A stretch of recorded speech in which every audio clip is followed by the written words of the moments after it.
গুনাহ বেশি হইছে, মন খারাপ করো। গুনাহ অনেক বেশি বাবা, বান্দা মন খারাপ করো না। আমি আছি না, আমার কাছে আইসো, গুনাহ যেই পরিমাণ হোক আমার থেকে হতাশ হইও না, আমি সব মাফ করে দেব। এইটাই এই আয়াত।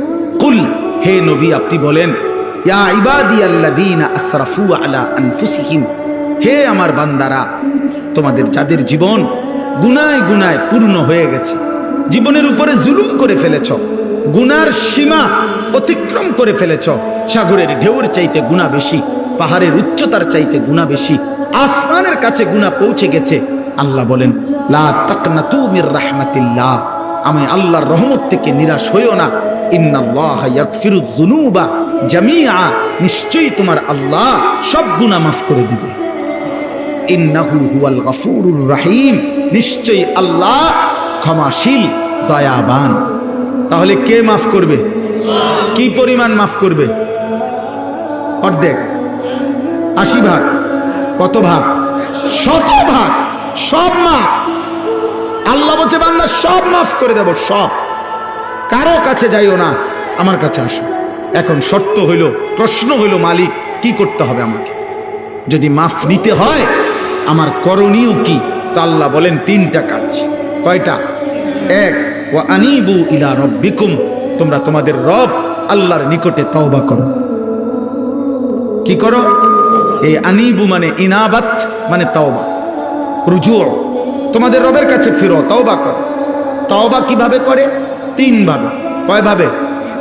1, আপনি এই 3 জিনিস একসাথ করলে তওবা হয়। মনে রাখবেন, 1 নাম্বার কলিজা দিয়া, দিল থেকে।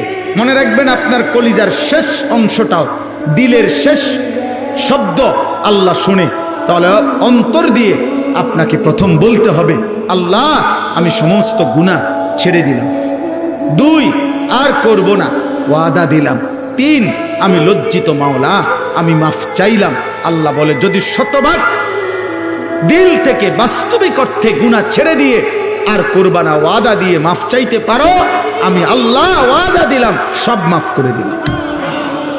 অতএব আমাদের অন্তরের হালাত আল্লাহ জানে কিনা?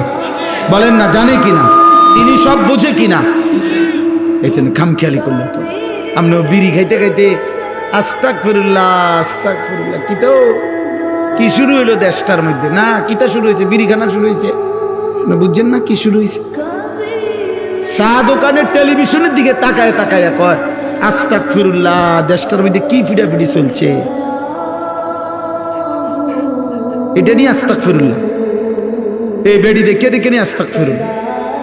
এক বুজুর্গ, ওনার সঙ্গী একজন বেপর্দা নারীর দিকে তাকাইয়া বলছে, হযরত দেখেন দেখেন এই মহিলা কি বেপর্দা, আস্তাগফিরুল্লাহ আস্তাগফিরুল্লাহ। ওই আল্লাহওয়ালা ওই লোককে বলছে, ভাই তেরি আস্তাগফিরুল্লাহ পর আস্তাগফিরুল্লাহ, তোমার আস্তাগফিরুল্লাহর উপরে আস্তাগফিরুল্লাহ। এ কেসা আস্তাগফিরুল্লাহ?